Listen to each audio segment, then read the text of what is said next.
Ok. Então, meus amigos, uma boa noite a todos, né? Eu espero que todos possam aproveitar a discussão que nós vamos iniciar a partir de então a respeito de alguns tópicos relacionados às disciplinas de anatomia, fisiologia e algumas outras disciplinas correlatas, que no caso trabalham os mesmos temas, né? Nós poderemos aqui, numa discussão de determinadas questões, trabalhar com conteúdos de medidas e avaliação, trabalhar com conteúdos relativos a treinamento desportivo, trabalhar com conteúdos que foram abordados na disciplina de cinesiologia, certo? O que comprova que essas questões, elas são bem amplas e, na realidade, ela quer saber da nossa capacidade de inteirar esses conteúdos, ao ponto de, é claro, respondermos objetivamente e de maneira correta aquilo que se pede, certo? O ENAD ele é constituído por questões subjetivas, né, questões discursivas, onde alguns tópicos são colocados, porém, uma das maiores dificuldades que são encontradas nas questões do ENAD, e que nós vamos abordar aqui, são situações em que, normalmente, ele coloca um tema, um texto que trata de um determinado assunto, e colocam suposições. E nessas suposições, ele vai fazer as colocações, perguntando se aquilo é verdadeiro, se aquilo é falso, e não somente perguntando se é verdadeiro ou falso, mas colocando uma inter-relação entre esses itens. Se um item ele tem uma função de explicar um item anterior, se tem uma correlação ou não, se uma é verdadeira, se a outra é falsa, se uma é falsa ou se a outra é verdadeira.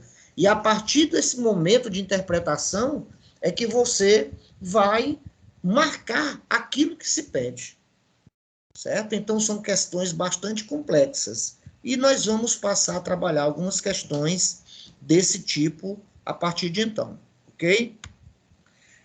Então, atividade revisional. Então, eu coloquei aqui algumas questões que eu capturei de provas anteriores, para você ter uma ideia de como é que são essas questões.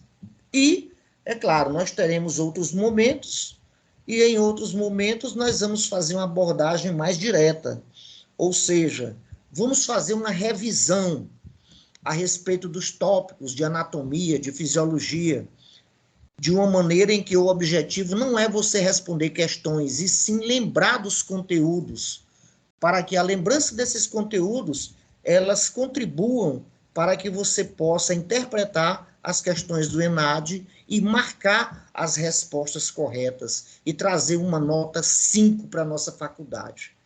Essa nota que vai servir tanto para a gente, quanto também para vocês, tendo em vista que muitos profissionais que buscam o trabalho dos alunos que agora vão ser profissionais de educação física e de outras áreas, eles buscam esses alunos pela sua nota do ENAD, certo? Então, é um momento também de você provar para si mesmo o que você fez durante esse período que você estudou na nossa instituição, certo? Então, esse é um momento. Então, vamos aqui para uma primeira colocação. Vocês já me conhecem a maneira como eu trabalhei as minhas provas, certo? Onde, quando eu faço a correlação das provas, a discussão das provas, a maneira como eu leio as questões, certo? Então, observem a minha maneira de ler essas questões, para que vocês tenham a capacidade de tentar seguir essa forma que eu digo para vocês que é positiva, certo? E utilizarem isso, não somente nessa prova, mas em outros concursos, em outras situações, tá bom? Então, vamos lá.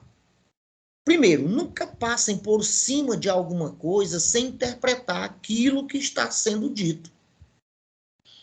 Por exemplo, eu vou ler esse primeiro tópico aqui. Um profissional de educação física recebeu em sua academia um cliente cuja anamnese mostra que ele é diabético tipo 2, sabendo que o diabetes, de forma geral, é uma doença crônica caracterizada pelo acúmulo de glicose sanguínea derivada de disfunções metabólicas. Esse profissional elaborou a seguinte seção de exercício para seu cliente. Pessoal, uma leitura desse tipo aqui é uma leitura perdida. Você não entendeu nada. Quando você passar para frente aqui, você não vai ter conhecimento de nada que a questão pode te dar de informação. Agora, observe uma leitura onde eu procuro captar tudo aquilo que ela está querendo me informar. Então, primeira coisa, respeitar pontuações. Um profissional de educação física recebeu em sua academia um cliente cuja anamnese... Pessoal, o que é anamnese?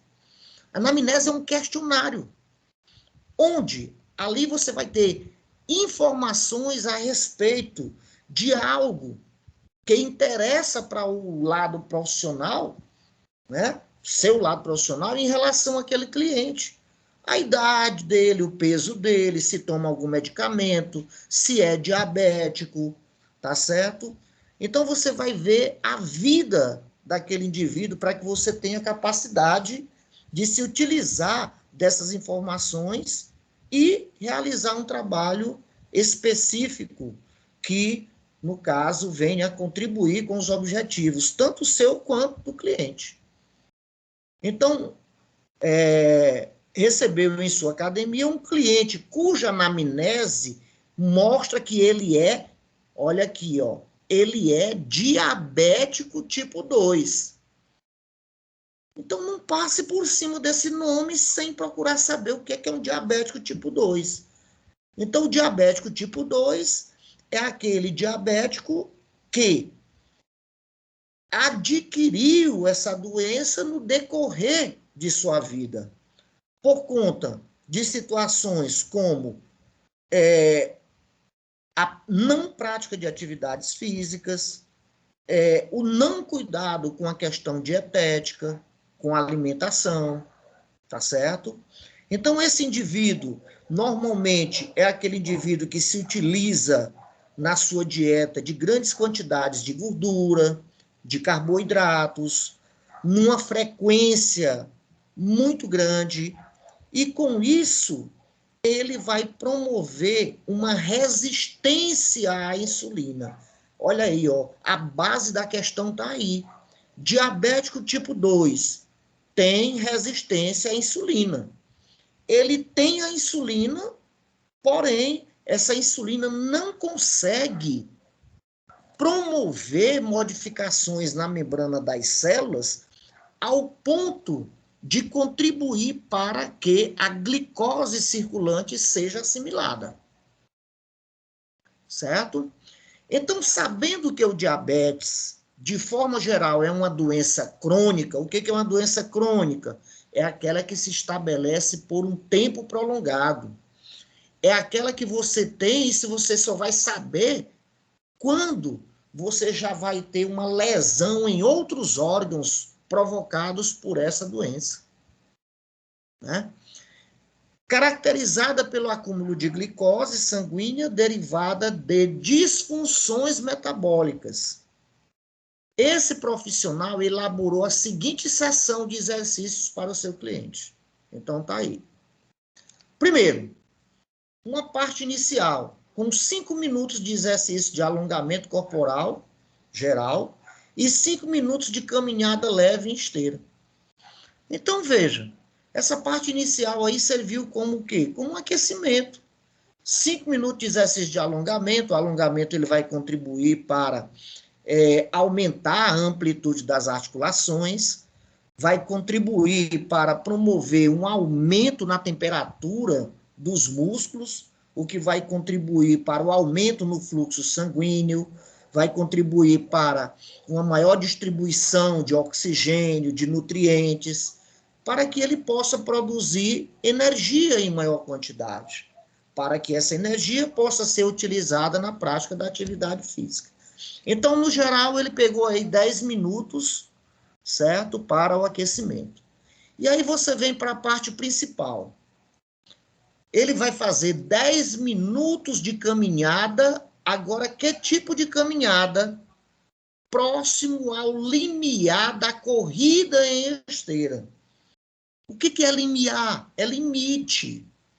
Então, ele não vai fazer aquela caminhada moleza, tá entendendo? Ele vai caminhar quase correndo.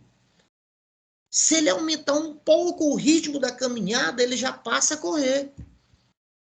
Então, é isso que ele está mostrando para a gente. Então, ele vai fazer 10 minutos de caminhada desta forma, próximo do limite da corrida. Depois, 10 minutos de atividade intercalando 1 minuto de corrida e 2 minutos de caminhada, sendo que essa caminhada é sempre próxima ao limiar da corrida. Certo? E, finalmente, 10 minutos de caminhada leve.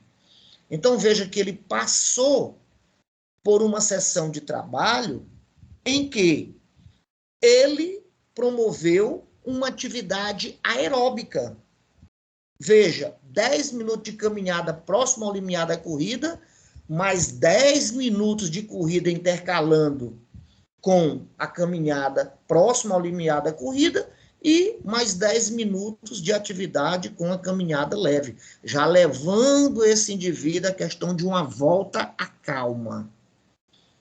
Certo? Então, aí nós já temos o quê? 10 minutos de aquecimento e 30 minutos de atividade aeróbica. E na parte final, 10 minutos de exercício de alongamento geral, utilizando-se o método passivo, com base no método passivo. Aí, o que é esse método passivo? Esse método passivo, pessoal, é aquele em que você utiliza somente a amplitude da articulação, sem forçar a articulação. Tendo em vista que, se você promover o método ativo, aquele que você puxa o segmento, aumentando a amplitude da articulação, você poderá provocar lesão no músculo, tendo em vista que o músculo ele saiu de um trabalho físico e, por conta disso, o tônus dele está aumentado. As suas fibras estão encurtadas. Então, por isso, a utilização de um alongamento passivo. E, no caso, utilizando-se do método passivo, com base na situação descrita, faça o que se pede nos itens a seguir. Então, olha o que é que ele pede. A. Justifique com base na fisiologia do exercício a escolha da sessão de exercício elaborada pelo profissional. Pergunto a vocês e me respondam com voz alta mesmo, sem medo de errar.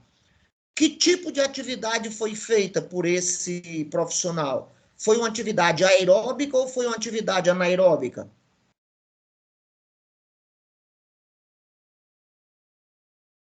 Aeróbica.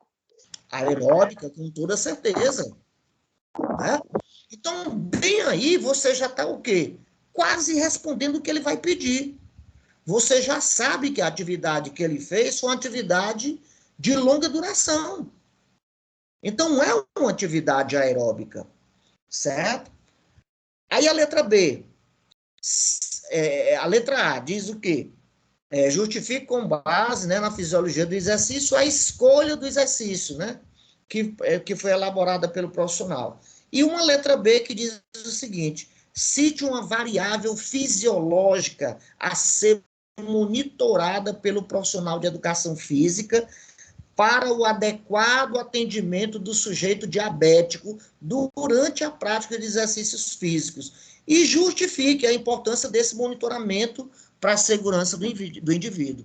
Então, veja aí, meus amores, é uma questão subjetiva, onde você vai ter lá um campo com várias linhas para você fazer o que se pede. Então, qual seria a justificativa aí? A colega que respondeu atividade aeróbica ela já tem tudo para poder acertar essa questão. Então, a justificativa com base na fisiologia do exercício para a escolha, certo? É que a atividade aeróbica, ela contribui de maneira mais efetiva do que uma atividade anaeróbica para promover uma maior capacidade das proteínas das membranas em se fixarem à insulina, diminuindo assim a resistência a essa insulina. E assim, essa insulina, sendo captada por essas proteínas de membrana, elas vão facilitar a entrada de glicose. E, consequentemente, diminuindo os níveis de glicose sanguínea, você vai contribuir para a diminuição da taxa de diabetes desse indivíduo. E isso aliado a uma questão dietética, com o tempo, esse indivíduo poderá ter uma melhoria muito grande no seu quadro relacionado ao diabetes. Então, a atividade aeróbica, ela contribui para diminuir a resistência das células à insulina. Pronto, você justificou a primeira questão. Letra A. A segunda, cite uma variável fisiológica a ser monitorada pelo profissional de educação física para o adequado atendimento do sujeito diabético durante a prática de exercícios físicos. E justifique a importância do seu monitoramento para a segurança desse indivíduo. Então, pessoal, nós estamos tratando de quem? Esse indivíduo, ele é o quê? O que é que ele tem? Diabetes 2. Diabetes. Né? Diabetes tipo 2. Então, ele tem insulina e ele tem a taxa de glicose elevada. Então, o que eu tenho que monitorar durante a prática da atividade física? Basicamente, o quê? A concentração de insulina. Desculpem, a concentração de glicose. Tendo em vista que a prática da atividade física, ela vai facilitar a captação da glicose. E se esse indivíduo for um indivíduo que faça uso de algum medicamento, eu posso até contribuir para que ele entre num quadro de hipoglicemia. Tá certo? E o quadro de hipoglicemia na prática da atividade física não é legal, como vocês sabem, tendo em vista que a glicose, ela é o principal fornecedor de energia para as células. E alguns grupos de células só se alimentam basicamente de quem? De glicose, como são as células do sistema nervoso, as células sanguíneas, as células do sistema imunológico. Então, se eu tiver uma queda na taxa glicêmica, eu vou ter problemas. E um outro parâmetro fisiológico que eu posso incluir também aqui é a frequência cardíaca. A frequência cardíaca é um parâmetro fisiológico de grande importância, pois ele vai me dar a informação acerca da intensidade de trabalho que eu estou impondo àquele indivíduo. Tá certo? Então, monitoramento da frequência cardíaca e monitoramento da glicemia. Para esse monitoramento da glicemia, você tem muitos testes aí que podem ser utilizados. Ok, pessoal? Alguma pergunta, alguma colocação, alguma dúvida, alguma curiosidade a respeito desse tema? Veja que nós falamos de diabetes tipo 2 e falamos de quê? Da importância da prática da atividade física no sentido de fazer com que as células diminuam a resistência à insulina e, consequentemente, promover uma maior captação de glicose. E aí, alguma colocação? Não, isso tá tudo ok. Só queria perguntar se teria como botar em tela cheia só para melhorar um pouco a visibilidade. Colocar em tela cheia. Então, ele aqui é o seguinte, eu estou trabalhando aqui, não é com... melhorou aí? Redal, Eu estou melhorou. trabalhando Melhorou. com o Word, eu estou trabalhando com o Word. Não, mas ficou bacana agora. Ficou melhor aí? Pois pronto. Sim. Então, Ficou assim, eu coloquei 100%. aí, pessoal, eu coloquei uma questão, vocês vão ter várias questões desse tipo. Questões para você escrever. Ok? Vamos para um segundo tópico. Olha esse segundo tópico aí.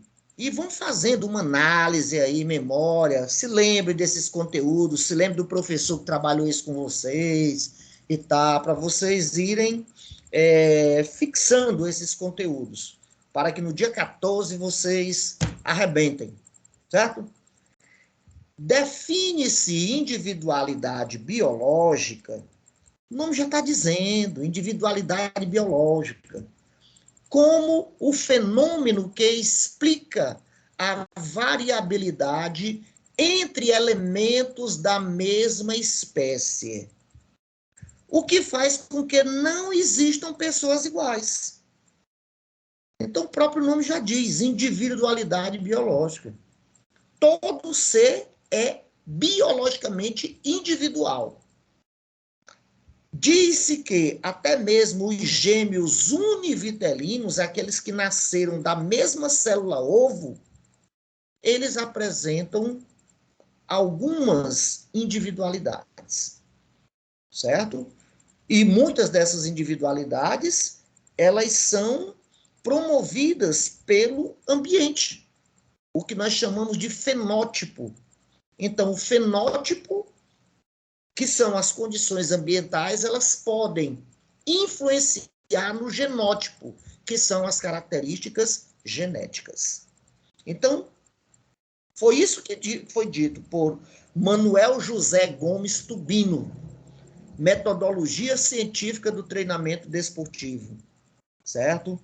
Na hora que eu vejo esse nome, Manuel José Gomes Tubino, eu fico muito lisonjeado com uma carta que ele mandou para mim. No tempo era carta, não tinha e-mail, não tinha. Ele me enviou uma carta por conta de um curso que ele veio ministrar aqui em Teresina, e nesse curso foi pedido um professor da universidade que trabalhasse com o campo da fisiologia para poder contribuir com os conteúdos que ele ia ministrar.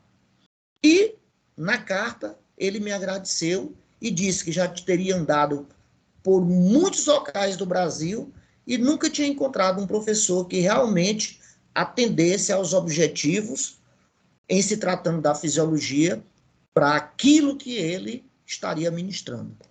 Então, eu fico muito lisonjeado, tá certo, com uma situação desse tipo. Manuel José Gomes Tubino, o pai da metodologia científica do treinamento desportivo, tá certo? Então, considerando a informação apresentada, olha aí o tipo de questão. Isso vai aparecer muito. Avalie as asserções a seguir. Asserções? O que é isso? São colocações. E a relação proposta entre essas asserções. Vamos lá. Primeira asserção. O planejamento de um treinamento personalizado é um procedimento de previsão sistemática que permite a estruturação a longo prazo do processo orientado para a obtenção do desempenho individual. Para vocês não esquecerem o que está querendo ser dito, o que está sendo dito aí nesse tópico, você imagina uma sala de ginástica numa academia onde o professor se coloca à frente,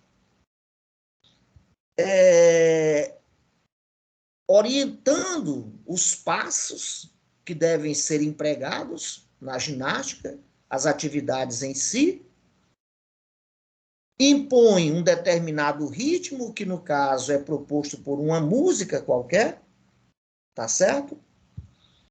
E 20 ou 30 pessoas do outro lado repetindo aquilo que o professor está realizando. Pergunto a vocês, a frequência cardíaca de todos os alunos estarão iguais à frequência cardíaca entre eles ou a frequência cardíaca deles com o professor? Todos estarão com a mesma frequência cardíaca para aquele mesmo nível de atividade física? Me respondam. Não. Com toda certeza, não. Com toda certeza, não.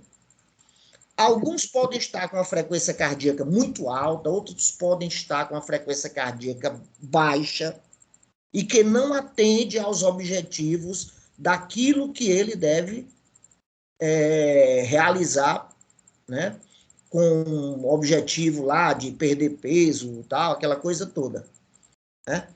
Então, existe uma frequência cardíaca que nós chamamos, por exemplo, de frequência cardíaca alvo, que é uma frequência cardíaca que deve ser mantida durante as sessões de trabalho, de treinamento.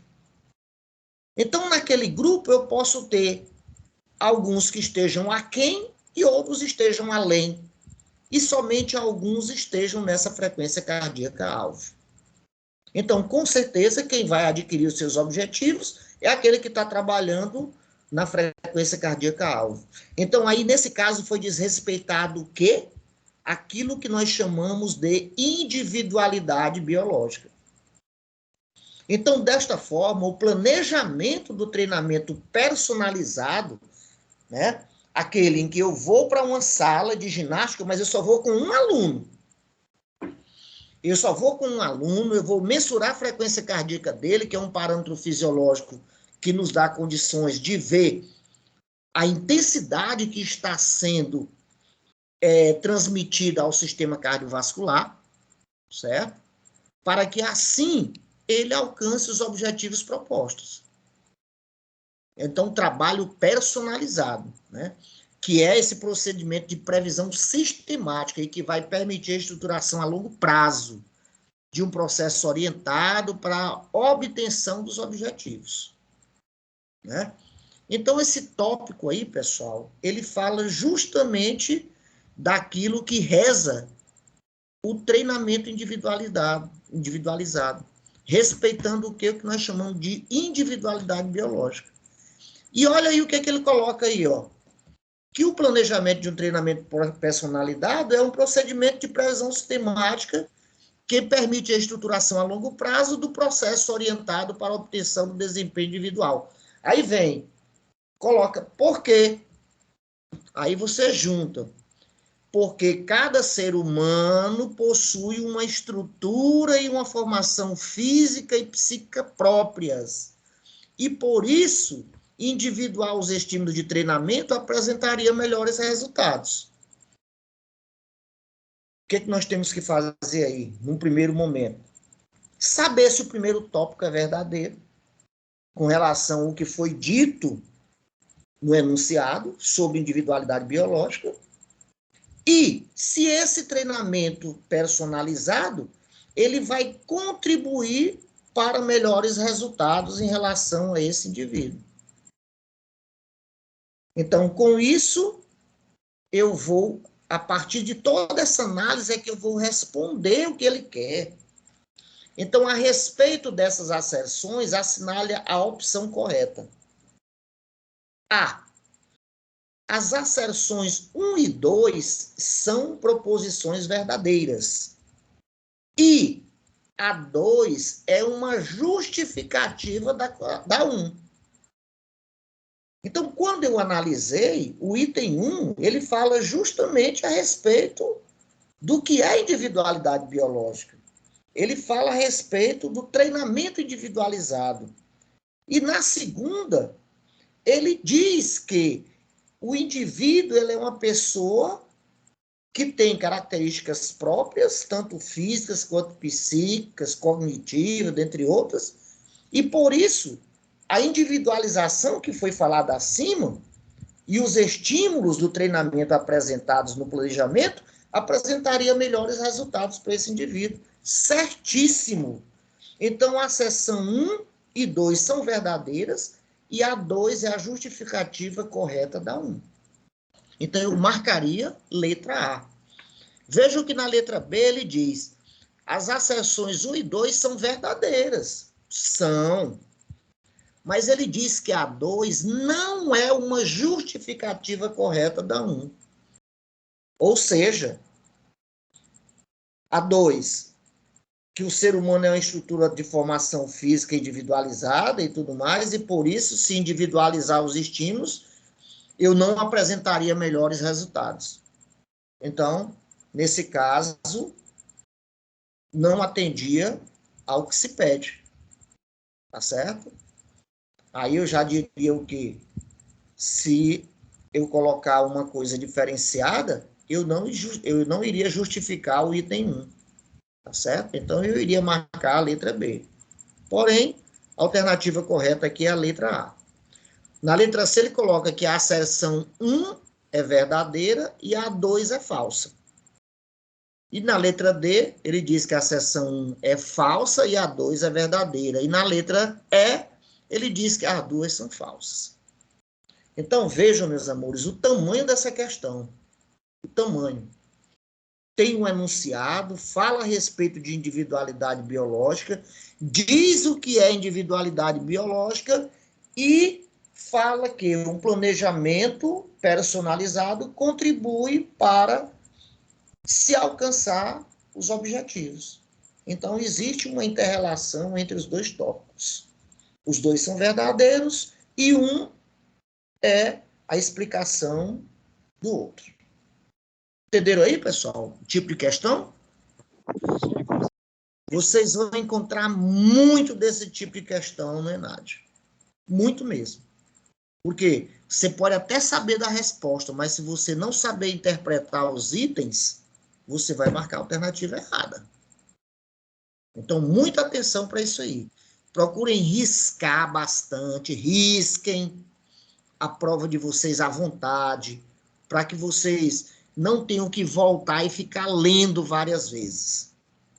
Porque aí você vai perder tempo. Embora sejam 4 horas de prova, mas tem questões que vão te tomar 10, 15 minutos. Certo? Vamos aí para a questão 3. Olha uma questão dessa daí, ó. Olha uma questão. No Taekwondo, as técnicas permitidas de chutes na cabeça conferem ao atleta executar as maiores pontuações, favorecendo sua vitória por pontos. Desta forma, torna-se importante conhecer os papéis desempenhados pelos músculos dos membros inferiores em uma técnica de chute na cabeça. Neste caso, existe grande flexão da articulação do quadril com extensão do joelho, conforme ilustrado na figura a seguir. Então, olha o que é que ele está falando aí, pessoal. Ele está falando de anatomia, ele está falando de cinesiologia, está colocando alguns tópicos que devem ser analisados, ó, extensão do joelho, flexão do quadril. Então, o que é a flexão do quadril? A flexão do quadril é aquela condição em que você está na posição anatômica e você eleva o membro inferior em direção ao plano anterior ventral. Você diminui o ângulo coxa-quadril. É flexão do quadril. Então, observem aqui, ó, que no momento do chute na cabeça, ó, o quadril, a perna que está chutando, ela está em flexão. E vejo também, observe a extensão do joelho, ó, extensão do joelho. Extensão do joelho. O joelho está em extensão, para o pé chegar na cabeça do outro indivíduo. Pronto.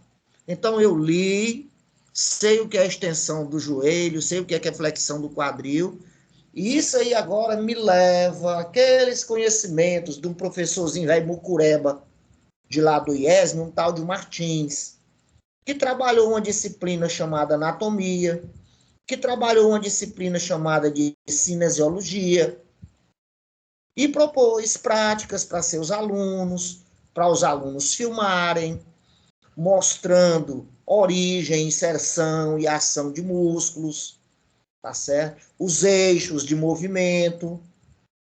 Acho que vocês devem conhecer esse cara, o tal de Martins. Então vamos ver se ele contribuiu para essa situação aqui. Olha lá.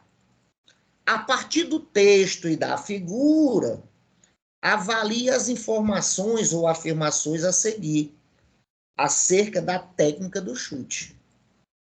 Vamos para o primeiro item. Na execução dessa técnica, vírgula, o músculo gastrocnêmio, eita pílula, eu tenho que saber que músculo é esse. Que músculo é esse? Gastrocnêmio. Esse músculo é um músculo que fica localizado na parte posterior da perna. Tem. Chamado de panturrilha. Isso, ou gêmeos da perna. Ele tem a sua origem justamente nos epicôndilos do fêmur e a sua inserção na tuberosidade calcânea. Ele é um músculo biarticular, contribui para a flexão plantar do pé e contribui para a flexão do joelho. Ele é um músculo biarticular, certo? Então, ele diz que na execução dessa técnica, o músculo gastrocnêmio atua como antagonista na ação de extensão do joelho. Ora, se o movimento é extensão do joelho e o gastrocnêmio contribui para a flexão, então ele vai contra a extensão. Então ele é antagonista ao movimento de extensão do joelho. Então o que é que eu faço? Eu vou colocar aqui com minha canetinha lá um Vzinho. Eu vou colocar com minha canetinha lá um Vzinho. Não vou mais voltar aqui não, já marquei um V. Se eu tiver certeza. Vamos lá. Na execução dessa técnica, olha aqui o que é que ele já vem falar, ó. Inclusive, isso aqui foi questão de prova minha. Na execução desta técnica, os músculos vasto lateral, vasto medial e vasto intermédio atuam como agonistas na flexão do quadril. Ah, meu amigo. Pois veja bem, esses músculos, os vastos lateral, medial e intermédio, eles não têm origem no osso do quadril. A sua origem, a origem de todos eles, é no corpo do fêmur. O único músculo do quadríceps que tem origem no quadril é o reto femoral. O reto femoral. Então, o reto femoral poderia contribuir para a flexão do quadril. Mas aqui, olha o que ele diz, que na execução dessa técnica, os músculos vasto lateral, vasto medial e vasto intermédio atuam como agonistas na flexão do quadril. Ele quer dizer que ele contribui para a flexão do quadril, lá no movimento para o cara realizar o chute. De forma alguma. Isso é falso. Quem contribui para a flexão do quadril, que é agonista do movimento, é, no caso, o reto femoral. Reto femoral. Certo? O reto femoral. Então, aqui eu coloco o quê? Com toda certeza, o quê? Um F. Coloquei aqui um F. Beleza? Vou para o item 3. Durante a execução da técnica de chute e quando a articulação do quadril está em maior grau de flexão, olha aí, em maior grau de flexão, que é o caso aqui que nós estamos observando, durante a execução da técnica do chute e quando a articulação do quadril está em maior grau de flexão, e a do joelho em extensão, os músculos isquiotibiais. Olha o nome dos músculos, isquiotibiais. Então, na anatomia, eu aprendi que no osso do quadril, você tem um dos ossos que é denominado de isquio, que é justamente aquele osso que é posterior e inferior ao osso do quadril, que é onde eu sento. E os músculos isquiotibiais, o próprio nome já está dizendo, são músculos que saem do isquio e vão para onde? Para a tíbia. Certo? Então, o que ele fala a respeito dele? Durante a execução da técnica de chute, quando a articulação do quadril está em maior grau de flexão e a do joelho em extensão, os músculos isquiotibiais estão alongados em suas fixações proximais e distais. Então, se você analisar aqui, ó, eu estou em flexão do quadril, portanto, eu estou alongando os isquiotibiais na sua inserção proximal. E quando eu promovo a extensão do joelho, eu estou alongando os isquiotibiais na sua inserção distal. Portanto, com toda certeza, eu coloco aqui uma letra V de verdadeiro. Então, vejam como uma questão dessa, ela requer o conhecimento de músculos do membro inferior, a ação desses músculos, a origem, a inserção, o que é um músculo agonista, o que é um músculo antagonista, tá bom? Veja como a questão ela abrange muita coisa e você tem que estar preparado para isso. O músculo agonista é aquele que realiza a ação principal e o antagonista é aquele que vai de encontro ao músculo que realiza a ação principal. Ok? E temos aqui o item 4. O item 4. Durante a execução dessa técnica do chute na cabeça, e quando a articulação do quadril está em maior grau de flexão e a do joelho em extensão, o músculo reto femoral está alongado em sua fixação proximal e contraído em sua fixação distal. Pessoal, o reto femoral, ele é um músculo biarticular. Ele é um músculo biarticular. Se ele é um músculo biarticular, ele vai agir na flexão do joelho e, nesse momento, o joelho está em extensão. Desculpem, o reto femoral. Desculpem. Ele é um músculo que vai trabalhar na extensão do joelho e o joelho, nesse momento, está em extensão. Certo? Então, nesse caso, ele vai estar o quê? Ele vai estar não alongado, ele vai estar contraído, né? E aqui ele está dizendo que ele vai estar alongado. E como esse músculo ele contribui para a flexão da coxa sobre o quadril, ele vai estar contraído, né? Nesse caso, o reto femoral, pessoal, ele contrai como um todo. Se ele contrai como um todo, ele não pode estar alongado em uma articulação e contraído em outro. Como é que o mesmo músculo vai se alongar num local e vai se contrair em outro? Não pode. Então, o reto femoral ele contrai como um todo, promovendo a flexão da coxa sobre o quadril e também a extensão da perna sobre a coxa. Então, esse 4 aqui, com toda certeza, eu coloco um F. Coloquei um F. E aí agora eu vou ver, agora que eu vou responder a questão. Olha aí. A. É correto apenas o que se afirma em A, 1 e 2. Pessoal, eu vou ver logo aqui, né? Eu vou ver logo aqui. Letra B. Tá? Letra B, né? O que é que tá certo aí? É 1 e 3, né? 1 e 1 e 3. 3. Então, eu vou aqui para a letra B. Vou marcar a letra B de bola. Certo? Marquei aí a letra B de bola. Viram aí como é que é a questão? Sim.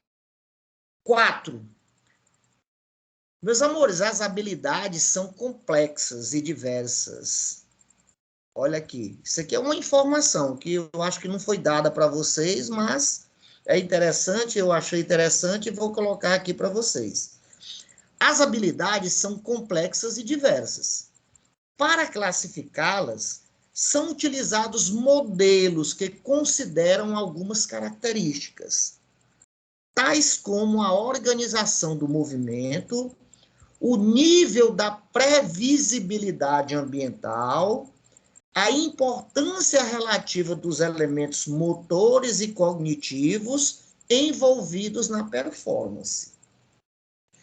A imagem a seguir mostra o momento do movimento de arremesso de uma bola de softball, representando uma habilidade classificada como... Olha aí, olha, pessoal. Olha essa questão aqui, ó. Discreta. Então, vejam que no texto, ele já está dizendo que o movimento desse softball, tá certo? É uma habilidade classificada como discreta. Mas vejam como eles são astuciosos. Ele colocou aí o nome de um esporte que eu não sei nem o que é. Mas você tem aqui a figura. Você tem aqui a figura. Veja o cara lá com aquela luva zona grande e aqui com a bolazinha na mão. Certo? O softball é justamente aquele jogo que está lá num campo de gramado em que tem um cara normalmente sentado na frente de um cara com um cacete na mão e um vai arremessar a bola para que o do cacete não acerte na bola e o que está atrás segure a bola. É isso o softball. Então, o movimento que é feito aí, que é o movimento do lançamento da bola, ele é considerado uma habilidade discreta. Então, para poder não deixar a coisa tão complexa, o que é que eu faço? Eu coloco um outro movimento que seja parecido com isso aí. Exemplo, o lançamento da bola no handebol, o lançamento da bola no basquetebol, a cesta, a cortada no voleibol, o chute no futebol. São atividades que têm um começo e um final planejado. Um começo e um final planejado. Outras atividades que não têm esse começo e esse final planejado não são considerados como habilidades discretas, e sim habilidades contínuas. Contínuas. Então, vejamos. Considerando esse contexto, que o cara falou lá que o que está sendo mostrado é uma habilidade discreta, avalie as asserções a seguir. Olha lá, de novo, as asserções. E a relação proposta entre elas. Olha lá, ó. Asserções. Olha o porquê aqui, ó. Olha o porquê. Certo? Então, vamos. Olha o item 1. A corrida, a natação e o ciclismo são exemplos de habilidades discretas. Ô, meu amigo, pelo amor de Deus, ele colocou um exemplo aqui e disse que o exemplo era uma habilidade discreta. Se tu achar que ciclismo, se tu achar que corrida, se tu achar que natação é a mesma coisa de uma cortada no voleibol, né? tu vai marcar isso aí como verdadeira. Porém, é claro que aqui não são atividades ou habilidades discretas, são habilidades contínuas. Então, isso aqui é o quê? É falso. É falso. 2. Uma habilidade discreta caracteriza-se por pontos bem definidos de início e de fim do movimento executado. Olha que coisa linda. No item 2, ele colocou o conceito do exemplo de atividade discreta, de habilidade discreta, que ele colocou no enunciado. Conclusão. Estou mostrando para vocês que a interpretação, ela é de grande importância nessa prova do ENAD. Tá certo? Vocês estão vendo aí que a gente responde a questão só por interpretação. Então, nesse caso, eu tenho que 1 é falso e o 2 é verdadeiro. Aí eu vou para as alternativas. As asserções... Qual é? Letra D.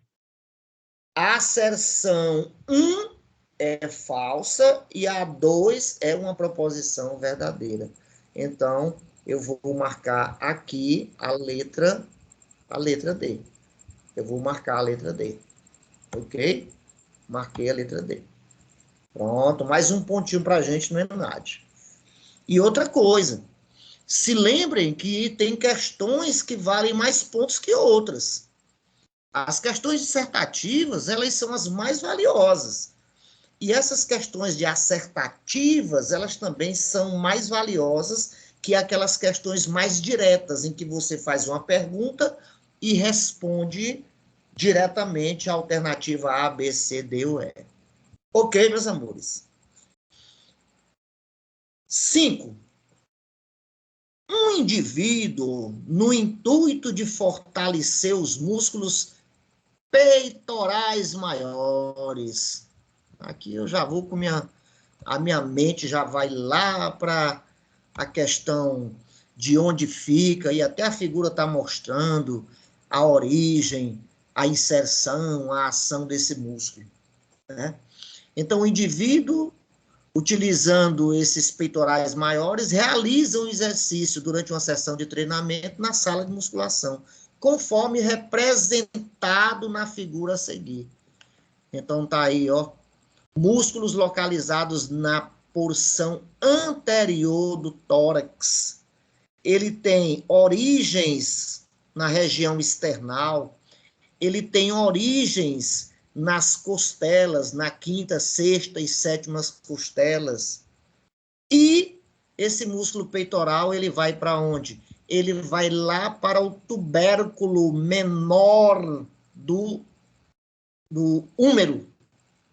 O tubérculo menor do úmero, ele fica localizado à frente da cavidade glenoide. Então, quando esse músculo contrair, com toda certeza ele vai puxar o úmero. Agora você tem que ver que esse músculo, ele é um músculo largo. Ele tem vários feixes. Ele tem feixes superiores, ele tem feixes médios, ele tem feixes inferiores. Daí, eu posso fazer movimentos diferenciados com o membro superior, dependendo dos feixes ou unidades motoras que são ativadas. Tá certo? Agora, observe o movimento que ele está fazendo. Vejam que ele está segurando aqui nas alças e vejam a força que ele está botando nesse sentido, de cima para baixo, com o objetivo de aproximar os membros superiores em relação ao tronco.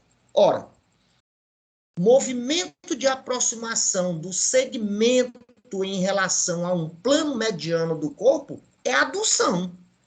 Eu já estou o quê? Colocando esse conceito pelo que eu estou vendo aí.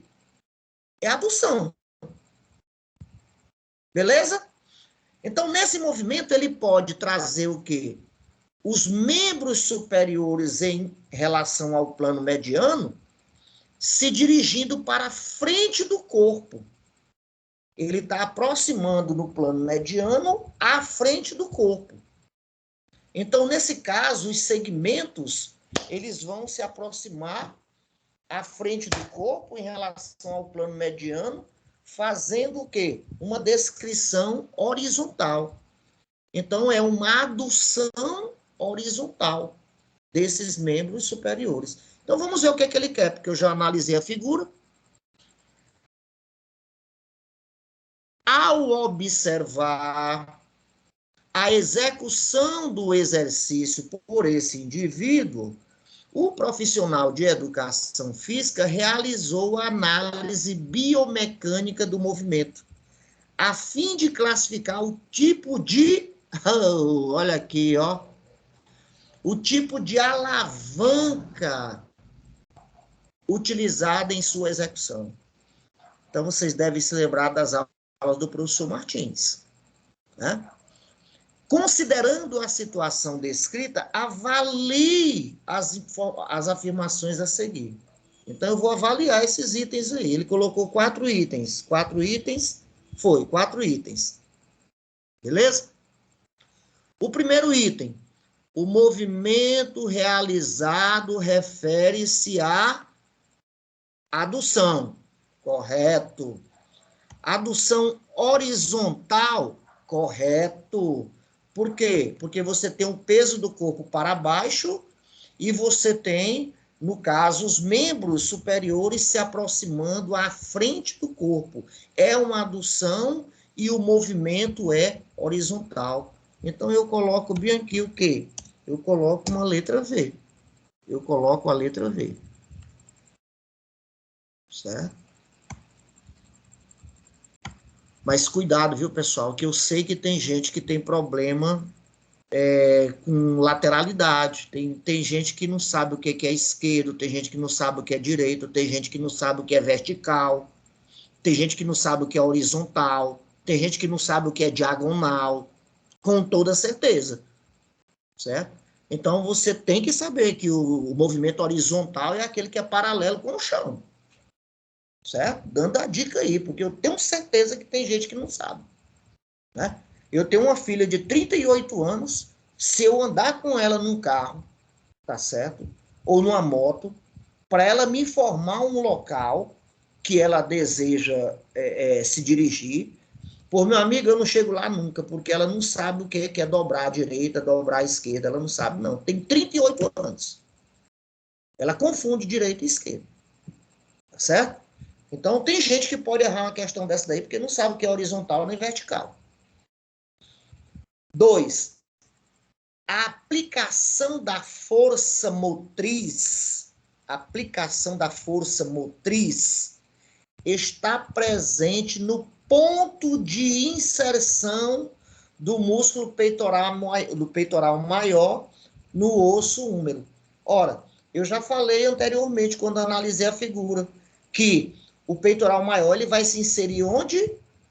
Ele vai se inserir no chamado tubérculo menor e na crista do tubérculo menor, que é o local onde ele vai aplicar a força motriz, ou o que nós chamamos de potência em se falando de alavancas. Portanto, mais uma vez, eu coloco aqui um V.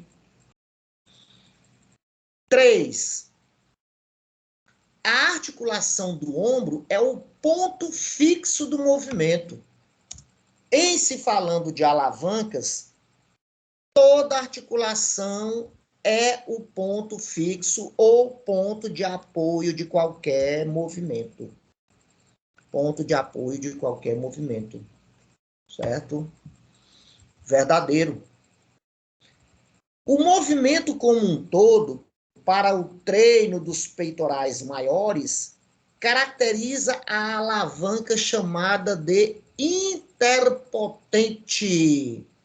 Pessoal, alavanca interpotente. Você agora tem que saber daquelas informações, né? Que nós temos basicamente 3 tipos de alavancas. Você tem uma alavanca interpotente, você tem uma alavanca interfixa e você tem uma alavanca interresistente. O que é uma alavanca interpotente? Você vai ter o quê? Você vai ter uma resistência, você vai ter a potência e você vai ter o quê? Você vai ter o apoio, tá certo? Então, interpotente, no caso, a força vai agir entre a resistência e o apoio. Então, basta agora vocês analisarem o osso, que é o húmero.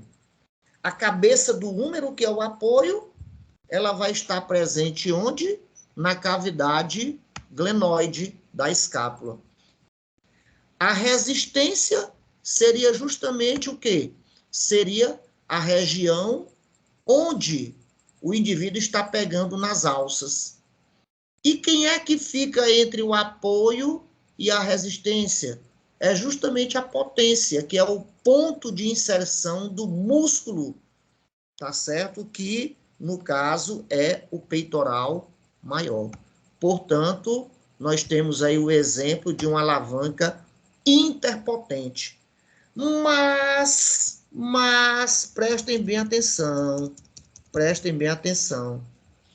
O indivíduo poderia complicar essa questão colocando, ao invés de interpotente, outro nome, como alavanca de primeira, alavanca de segunda ou alavanca de terceira classe. E aí, qual dessas seria interpotente? Qual dessas seria? Então, sempre gravem essa sequência de letras. FRP. FRP. Então, FRP. Nesse caso, o F seria a de primeira classe, o R seria a de segunda classe e o P seria a de terceira classe. Então, aqui no lugar de interpotente, ele poderia colocar o quê? Terceira classe. E seria a mesma coisa. Então, não esqueça a sequência. FRP. Interfixa, interresistente, interpotente. Alavanca de primeira classe, segunda classe, terceira classe. Alavanca de primeira ordem, segunda ordem ou terceira ordem. Certo? Sempre imaginando. O nome da alavanca é aquilo que está no meio. Você tem resistência, potência e apoio. Se a potência está no meio, é interpotente. Se é interpotente, é de terceira classe. Se a resistência está no meio, ela é interresistente. Então, ela é de segunda classe. Se o apoio está no meio, ela é interfixa. Ela é de primeira classe. Ok? Então, não pode errar questão desse tipo. Então, é correto afirmar que... Quem é que está certo aí? Todas, né? Todas, né? Todas. Letra E. Letra E. Vocês vão tirar a nota máxima, rapaz, nesse Senad. Fé em Deus. Se depender de questão de anatomia e fisiologia. Olha aí a questão 6. Olha aí, essa questão parece com minha cara. Vocês enjoaram comigo esse conteúdo aqui. A performance de alto nível em diferentes modalidades esportivas é determinada parcialmente pela eficiência do organismo em produzir energia. Produzir energia. Eu estou trabalhando com o quê? Com bioenergética. Aqueles sistemas que nós analisamos, aquelas coisas mais lindas do mundo, os ATPs da vida, sistema ATP-PC, sistema do ácido lático, glicólise aeróbica, beta-oxidação ou sistema de gorduras. Tudo isso nós fizemos lá, na ponta da caneta, lá mostrando direitinho para vocês. A análise da participação e integração das vias metabólicas responsáveis pela síntese energética em diferentes tipos de exercício tem papel fundamental na prescrição do treinamento, certo? Se lembrem daquilo que eu falo, que eu disse, né? Que o indivíduo, para ser um bom profissional de educação física na área de treinamento, ele tem que ser um expert nesse conteúdo de bioenergética. Tá certo? Então, na figura a seguir, são apresentadas informações de 3 atletas de alto nível, participantes de diferentes provas de atletismo, né? Falou de atleta de alto nível, com toda certeza os suplementos estão presentes. Toda certeza. Agora veja aqui, ó, o primeiro atleta. Tudo que aparecer de figura para vocês, tudo que aparecer de quadro, de tudo, vocês têm que analisar. Porque ele não vai botar isso aqui só de enfeite, não. Ok? Então aqui, ó, o atleta tal, fulano de tal, da França, salto com vara. É aquele indivíduo que tem aquela corridazinha curtinha e ele tem que promover o quê? Uma potência muito grande na vara para que ele ultrapasse o sarrafo. Então, é uma atividade de curtíssima duração, utiliza basicamente o quê? O sistema de menor produção de energia, que é o sistema anaeróbico ATP-PC, certo? Podendo chegar, em alguns casos, né, de maneira mínima no sistema da glicólise, ou glicólise anaeróbica, ou o sistema do ácido lático. Agora, observe essa garota aqui, Almaz Ayana, prova de 10.000 metros. Aqui é uma prova de fundo. 10.000 metros é uma prova aeróbica. Olha o tempo aí, pessoal. Meia hora de atividade. Tá certo? Meia hora de atividade. Ok? Observem aqui o outro, Usain Bolt, Jamaica. A prova de 200 metros rasos. Aqui é uma prova, ó, 19 minutos, 19 segundos, 20 segundos. Sistema ATP-PC. Então, veja o tempo. O que determina o sistema energético, pessoal, é o tempo. Aqui, ó, 19 e 20 segundos, ATP-PC. 30 minutos, sistema aeróbico, glicolítico. 6,16 minutos. Né? Eu estou achando esse tempo aqui muito grande para essa situação aqui. Né? 6,16 minutos. Né? Eu acho que devam ter errado aqui, porque para uma prova, um salto com vara, acho que não dá esse tempo todo, não. Né? Mas o tempo aqui, ele está dentro... segundos aí, pô. Deve ser a altura, professor. Ah, tá certo. É altura. Isso. Ô, meus amores, obrigado. Obrigado. Olha aí, se não fosse vocês, o que seria de mim sem vocês?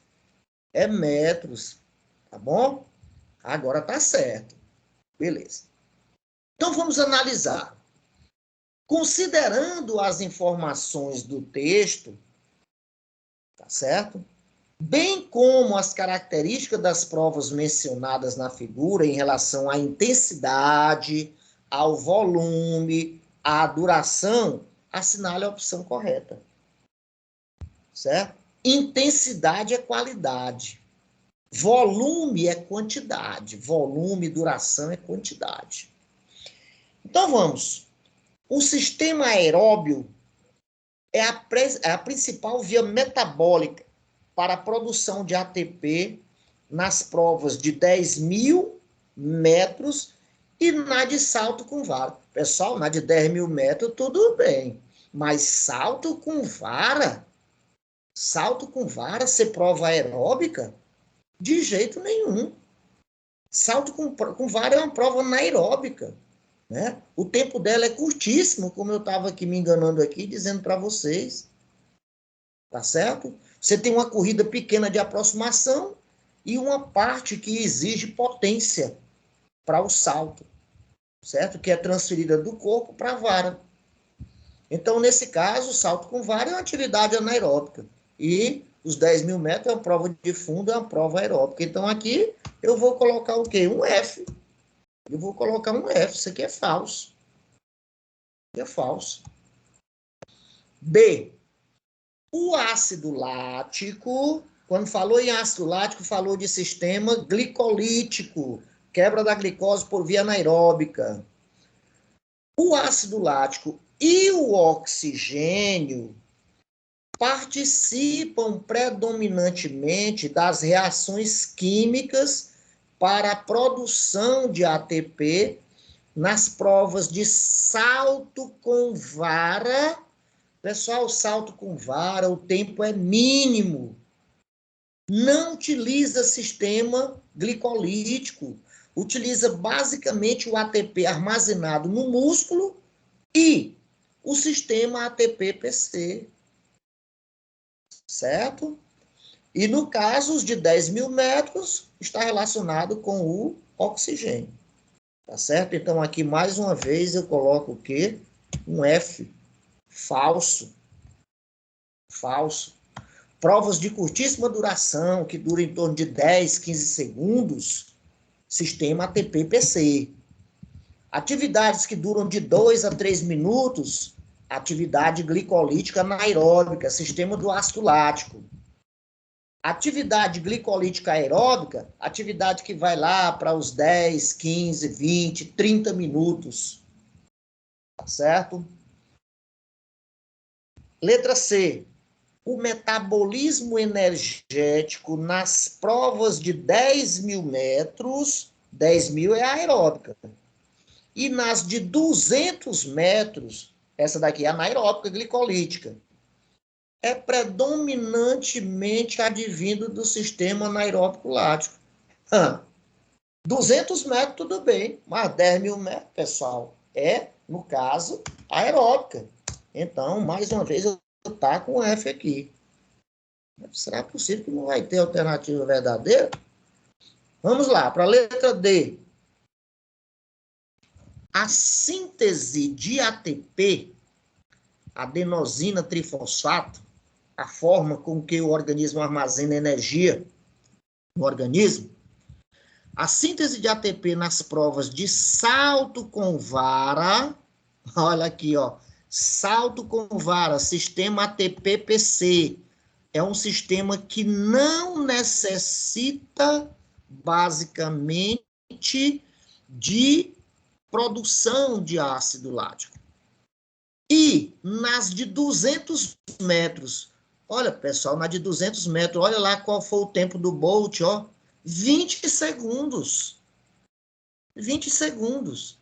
Normalmente, uma prova glicolítica, ela vai lá para os seus 2 a 3 minutos. Então, uma prova de 20 segundos, 15 segundos, 10 segundos, é uma prova alática. É uma prova onde você está produzindo energia por via anaeróbica alática, né? Ou seja, você não utiliza a glicose para produzir ácido lático. Então, a síntese de ATP nas provas de salto com vara e nas de 200 metros rasos ocorre predominantemente por meio do sistema anaeróbico alático. Então, aqui, no caso, eu marcaria uma letra V e estou dizendo por quê. Vamos ver a questão aí, o item é a integração entre a via aeróbica e anaeróbica para a produção de ATP ocorre nas provas de 10 mil metros e nas de salto com vara, mas não ocorre na prova de 200 metros. Pessoal, o que é uma integração entre via aeróbica e anaeróbica? Integração seria você utilizar parte da energia proveniente de um sistema e parte da energia proveniente de outro sistema. Certo? Dificilmente você vai ter uma atividade em que predomina exclusivamente um sistema. Exclusivamente um sistema. Certo? Geralmente você vai ter um sistema produzindo mais energia que outro sistema dentro de uma determinada prova. Ele diz que a integração entre a via aeróbica e anaeróbica ocorre nas provas de 10 mil metros e nas de salto com vara. Pessoal, a prova de 10 mil metros é aeróbica, certo? O que pode ocorrer uma integração é, por exemplo, no final da prova. Por exemplo, é muito comum acontecer nas maratonas, como já se viu. Acontece muito também em qualquer prova de fundo, meio fundo, onde ela é uma prova aeróbica no decorrer da prova, e no final você tem indivíduos competidores de alto nível, onde no final da prova eles estão ali próximos um ao outro. E naquele momento o que, é que vai ocorrer? Vai ocorrer o que nós chamamos de sprint, que é o indivíduo, no caso, se utilizar do sistema anaeróbico para produzir energia. E aí vence aquele que tiver o melhor sprint, que tiver um sistema anaeróbico mais melhor representado, certo? Então, nesse caso, a integração entre a via aeróbica e a anaeróbica, ela ocorre na prova de 10 mil metros, mas, no caso, ela não ocorre no salto com vara. Não ocorre com salto com vara. O salto com vara é uma atividade de potência. É uma atividade de potência que requer, basicamente, o quê? Pouco tempo para poder você ultrapassar um sarrafo. Você tem uma corrida de aproximação que é muito pequena, certo? Mas, e diz ainda, mas não ocorre na prova de 200 metros. A prova de 200 metros, ela é uma prova o quê? Anaeróbica alática. Então, não precisa interação entre via aeróbica e anaeróbica, ok?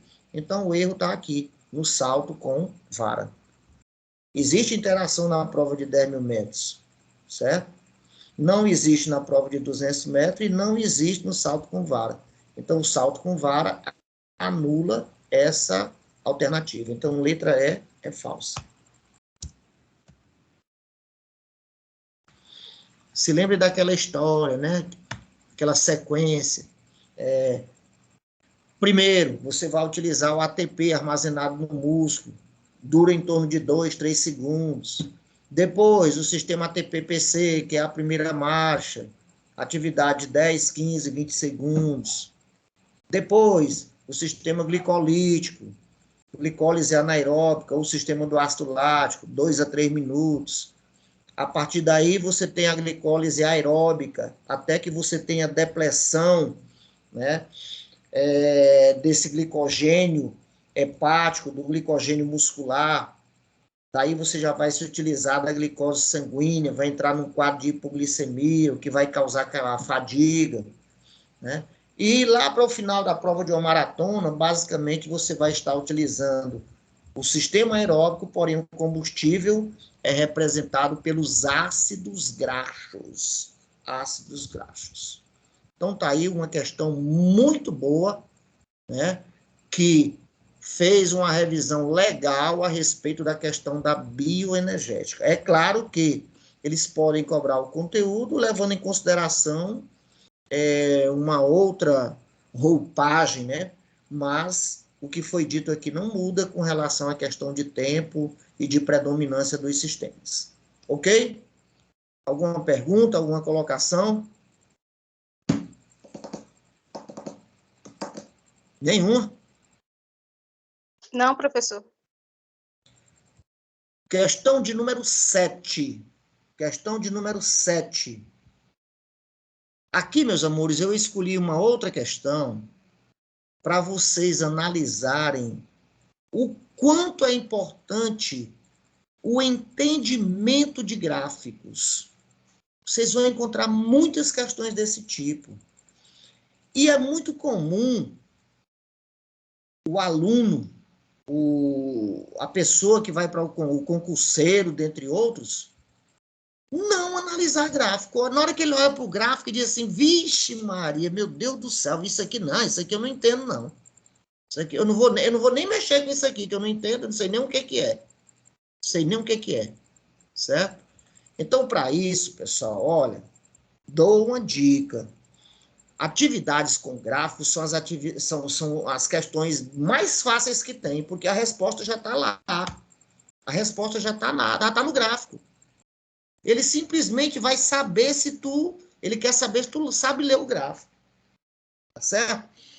Então tá aqui, ó. O limiar anaeróbico, LA, o que é limiar anaeróbico? Limiar é limite.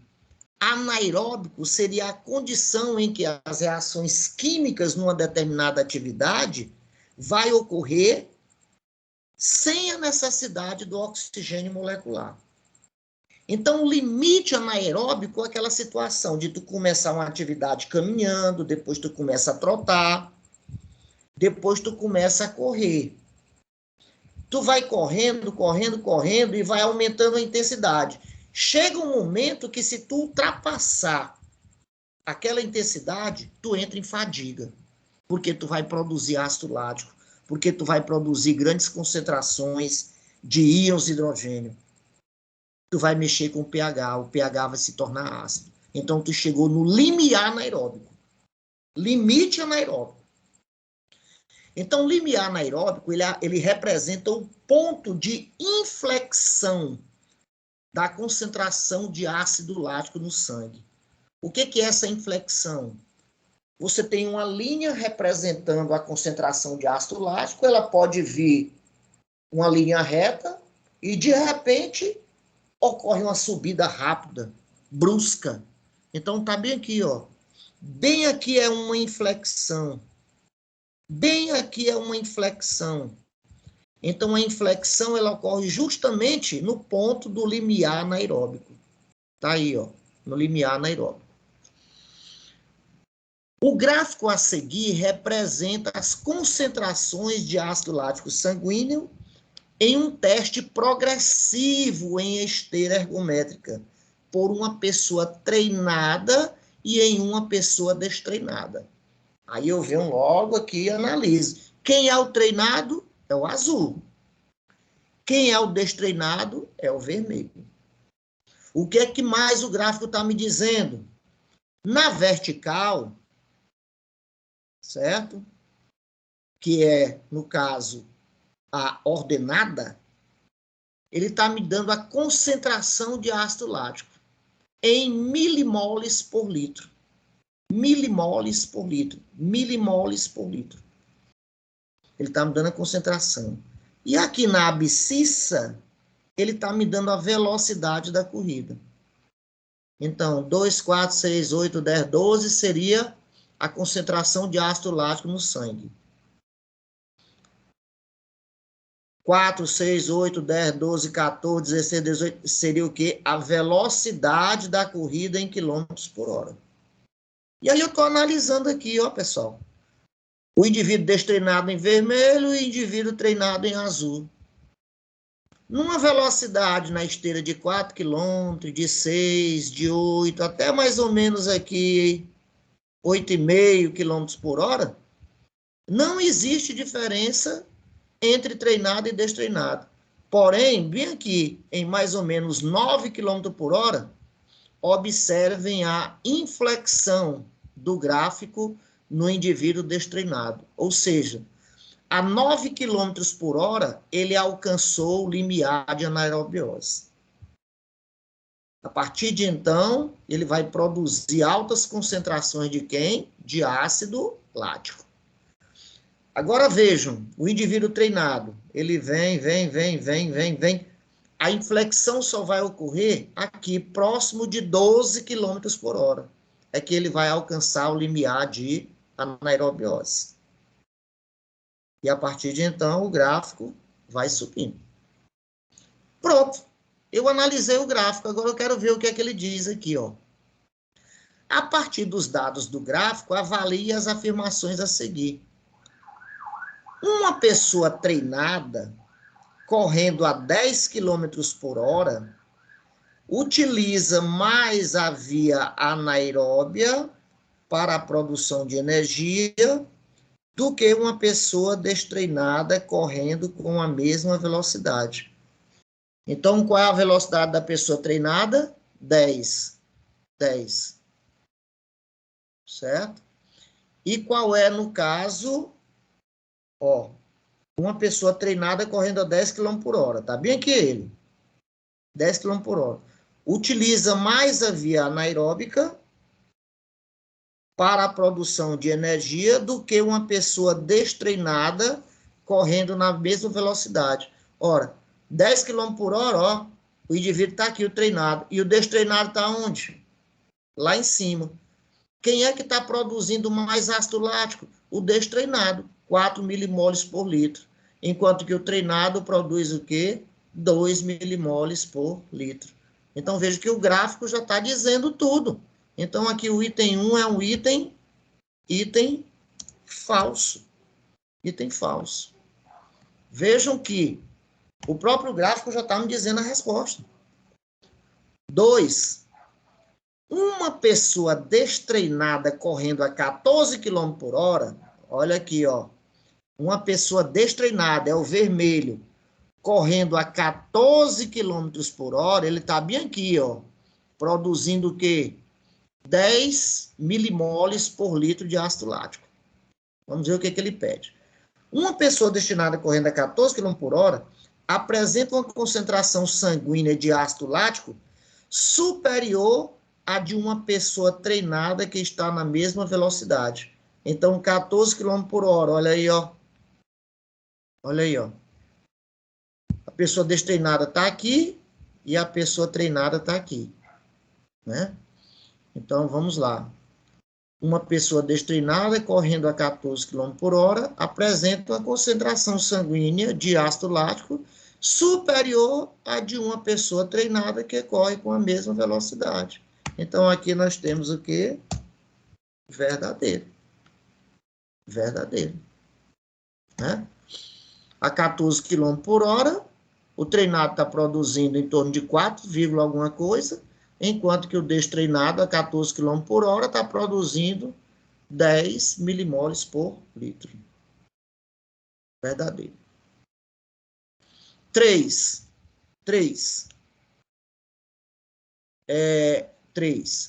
A capacidade de remoção do ácido lático sanguíneo do organismo torna-se mais eficiente com o treinamento físico. Vamos ver o gráfico. Vejam que a produção de ácido lático por parte de um indivíduo treinado, ela vai ocorrer com cargas de trabalho maiores em relação a indivíduos destreinados. O que comprova que indivíduos treinados têm o quê? Uma maior capacidade de resistir a maiores concentrações de ácido lático, certo? Por isso, a capacidade de realizar trabalho dele é maior. Então, aqui, o item 3 também é verdadeiro. Verdadeiro. A capacidade de remover ácido lático por parte de um indivíduo treinado é maior do que um indivíduo destreinado. E uma explicação melhor seria por conta de um indivíduo treinado apresentar um maior VO2 máximo ou consumo máximo de oxigênio. Se ele tem maiores consumos de oxigênio e uma das vias de remoção do ácido lático é o processo oxidativo, então, se ele tem mais oxigênio, ele pode oxidar mais ácido lático do que o indivíduo destreinado. Não esquecendo que o ácido lático ele pode ser eliminado através do suor, ele pode ser eliminado através da urina, ele pode ser convertido em glicose ou glicogênio e pode ser oxidado até CO2 e água com produção de energia. O que é mais eficiente no caso do indivíduo treinado. Então, eu tenho aqui, é correto que se afirma em 2 e 3, letra D. 2 e 3, letra D de dado. 2 e 3, letra D de dado. Certo? 2 ou 3, letra D de dado. Essa questão aqui a gente vai deixar para outro encontro. Olha o tamanho dessa questão 8, pessoal. Olha o tamanho dessa questão 8, que ela fala de VO2 máximo. Olha aí, ó, a questão, ó. Além de ser grande, ela envolve o quê? Ela envolve tabelas. Além de envolver tabela, ela envolve também as asserções, ó. Asserções, para você saber se é falso, se é verdadeiro, se uma tem relação com a outra, se afirma ou se não afirma. Depois disso é que você vai responder o que se pede, ó. O item A, o item B, tá certo? O item C, o item D e o item E. Essas aqui são uma das questões mais valiosas no ENAD.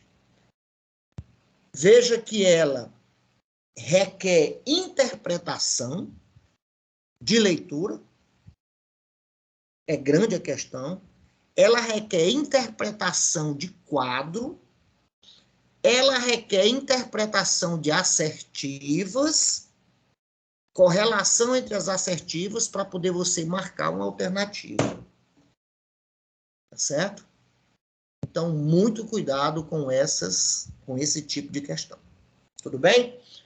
Então, meus amores, nós fizemos aqui hoje 7 questões. Fizemos 7 questões, né? Eu peguei aqui 13 questões. Peguei 13.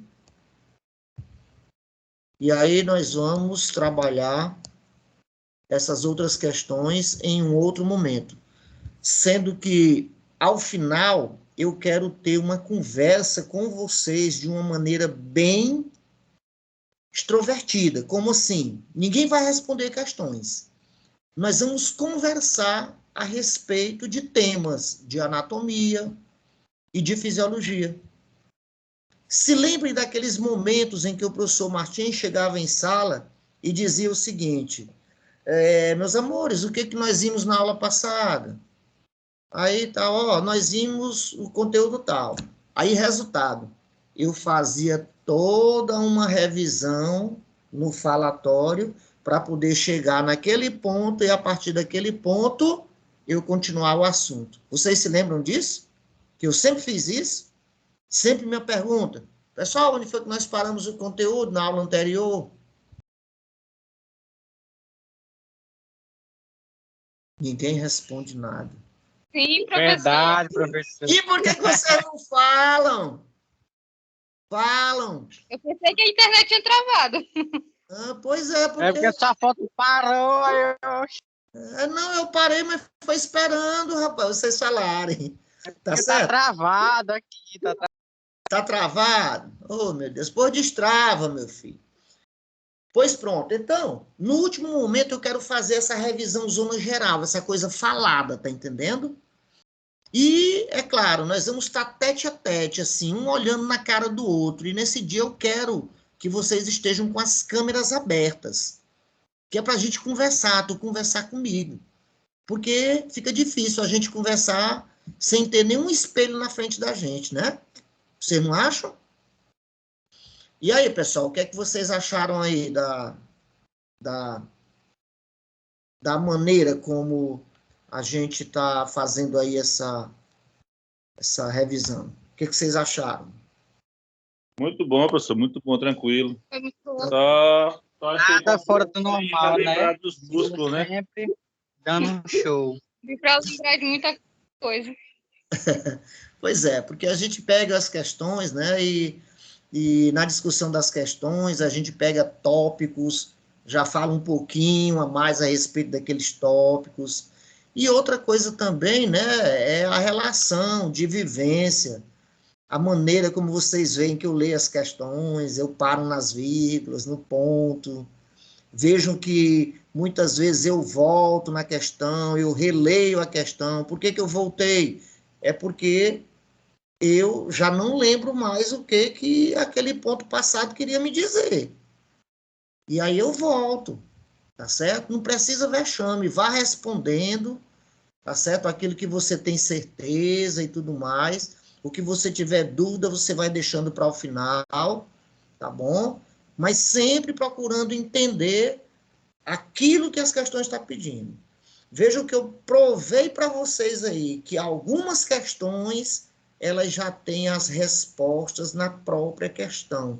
Só requer o entendimento da leitura, o entendimento dos gráficos. E, é claro, não tem como negar, né, pessoal? O entendimento cognitivo também é de grande importância, né? Veja aí que nós falamos de gastrocnêmio, de reto femoral, falamos de vasto lateral, vasto medial, vasto intermédio, falamos de alavancas, né? de ponto de rotação. Tudo isso dentro de uma só questão, poxa. Né? Então, é muita coisa. É muita coisa, certo? E vai dar certo. Tá bom, pessoal? Então, deixa eu me ver aqui. Pronto, parei, graça.